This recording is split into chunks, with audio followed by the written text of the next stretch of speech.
getting a couple of requests for this guy. It's a simple little leech, bait fishy kind of jig streamer. So I thought I'd tie one up for you. Hook in the vise is the Fulling Mill FM 5130 jig force long in a size 14. It's a pretty big hook, as you can see.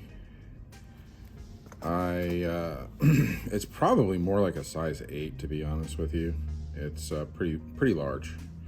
And then I have a gold tungsten bead 3.8 millimeter. We're going to use some UTC Ultra 140 in red,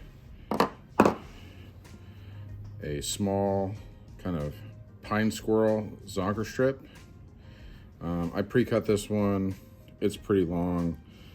I kind of like to err on the long side, but overall we're probably looking at once we tie it in, it's going to be about the tail is going to be about the length of the hook shank, which is pretty long in this case.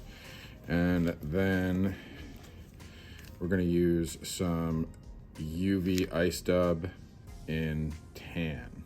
You can sub out all sorts of stuff, just any kind of light colored dubbing would be fine. So now that we've got the bead in there, we're going to just lay down a thread base going back to the bend of the hook.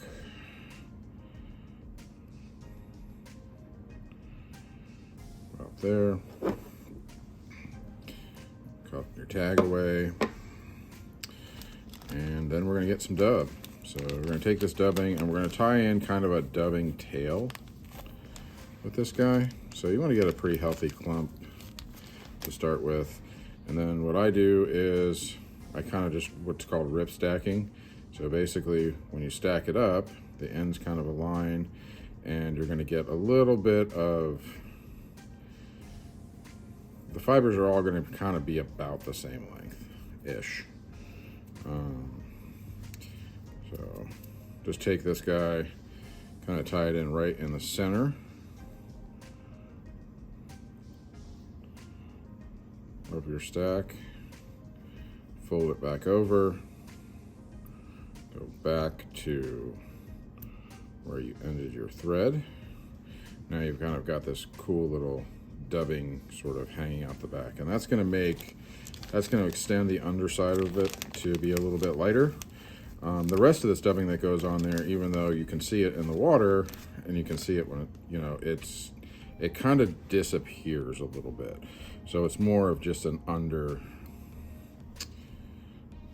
kind of a secondary bit of flash. So I just loosely dub this on. This ice dub can be a little bit difficult to work with.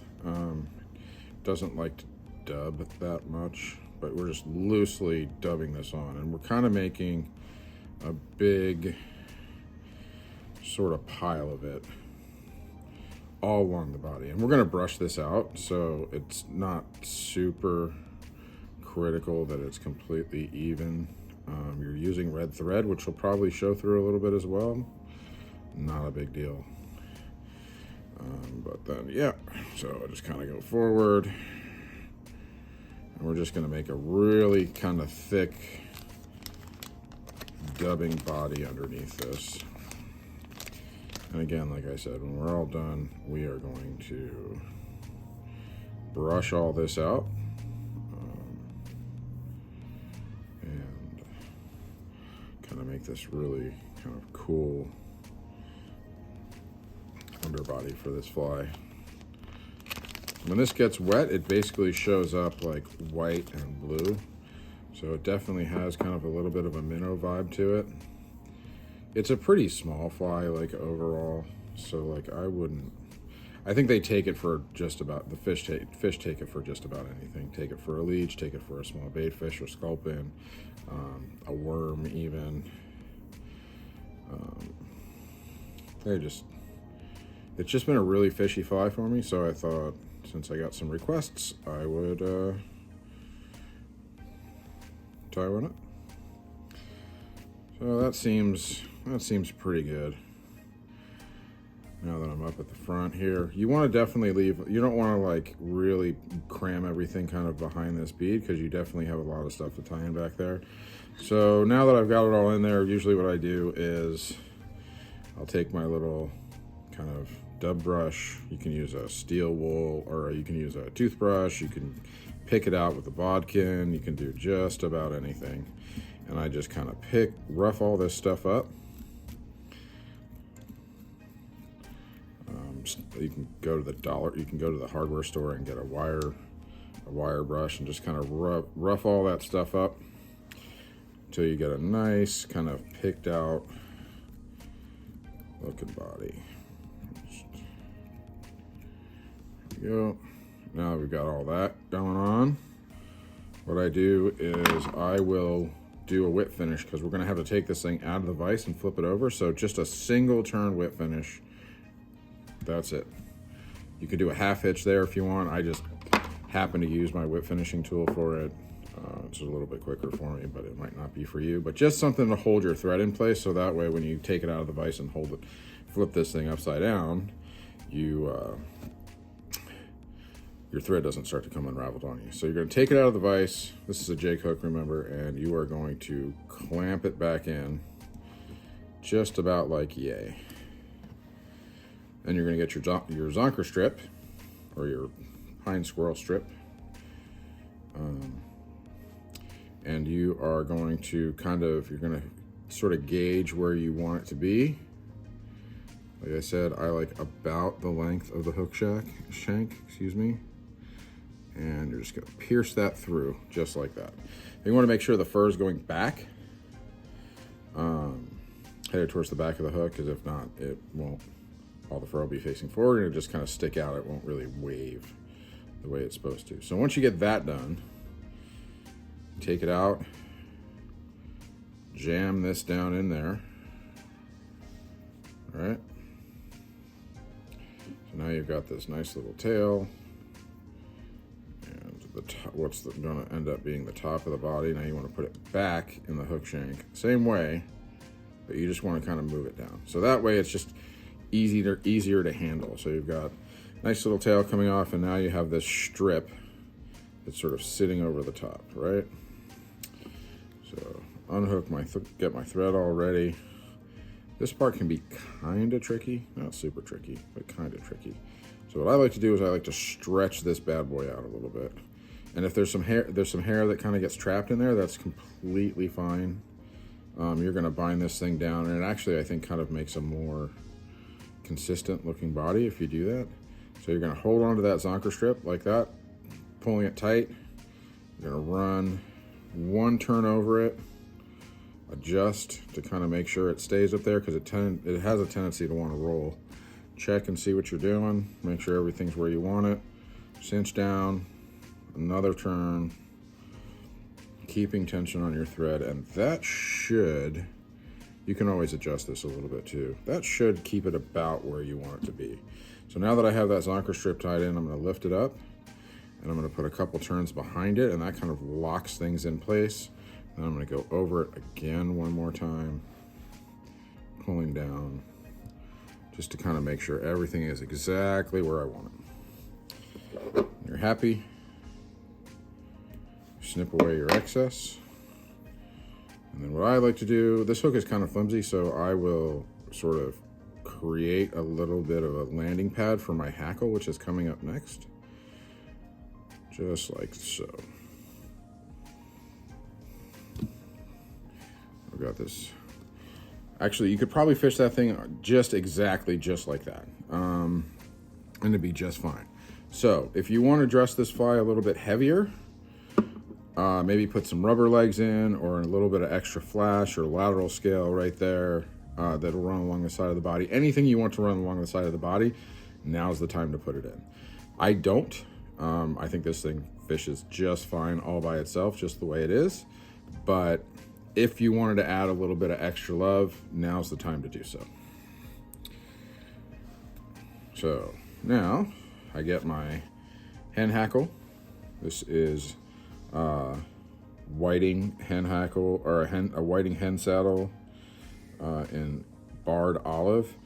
and I just kind of pick through here and see if there's, you know, a feather that I want to use. I'm looking for something that's got a little bit of width to it, to be perfectly honest with you.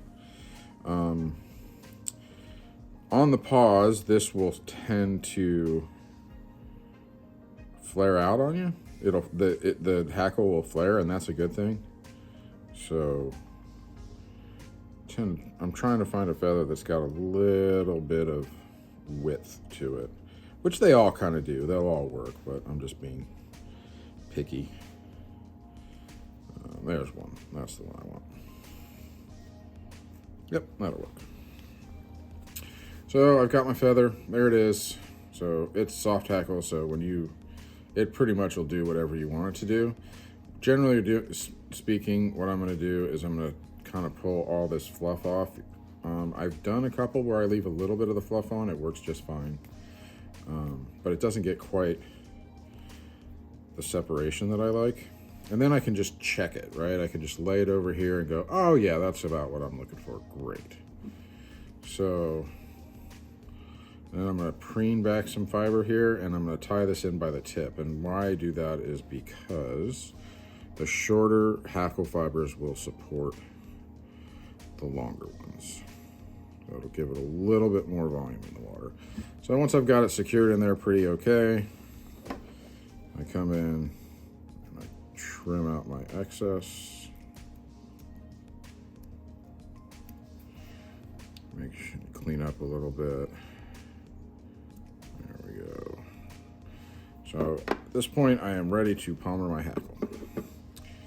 So all I do is I just grab, you can use hackle pliers if you want. I tend to not on this one.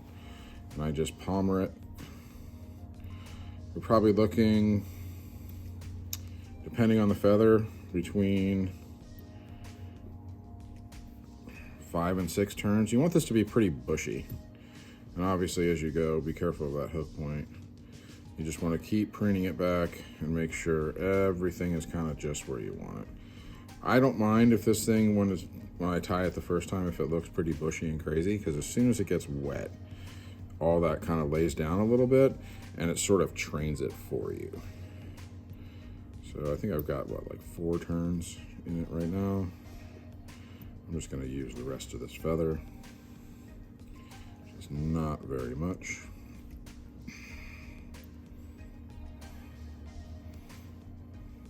Cool, I got it wrapped back to the stem. And I'm putting a fair amount of tension on this. You can see the hook is kind of bending a little bit.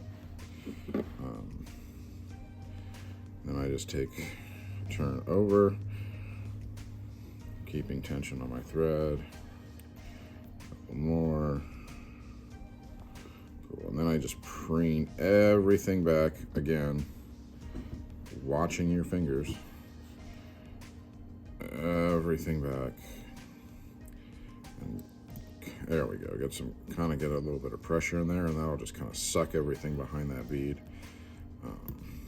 Just like that. So now, just trim out my stem as close as humanly possible. And at this point, depending on how you did, you can either build up how much of a thread collar you want on this. You can build up a little bit more of a thread collar. I'm pretty happy with that, so I'm just going to go straight into a whip finish. It's still going to show through, especially as a couple of fibers there that aren't cooperating, but I can always take those out if I don't like the way they look. So just go straight into a whip finish. If you like to use UV or glue, you probably do a 4 or 5 turn whip finish. I don't like to use either, so I do 2 4 or 5 turn whip finishes. So you kind of see that thread collar is starting to build up and show. It's just a nice little hot spot. Once you get that all tightened down, go through, snip out your excess, kind of check your work and make sure everything's good. So now that I've got this thing all done, I kind of look and see what my proportions are. And I've got probably a little bit more hackle or dubbing on the bottom there that I like. So I just kind of lift up the tail, go through with my scissors, try to do this so you can see, just kind of cut on an angle a little bit, just rough cuts. There we go. Now, that's kind of what I'm looking for. That's perfect. Yep. And that is a very simple jigged rabbit zonker strip streamer. Hope you guys enjoyed it. Feel free to leave comments down below if you have any additional questions. But yeah, that's my little fly. Hope you liked it. See you next time.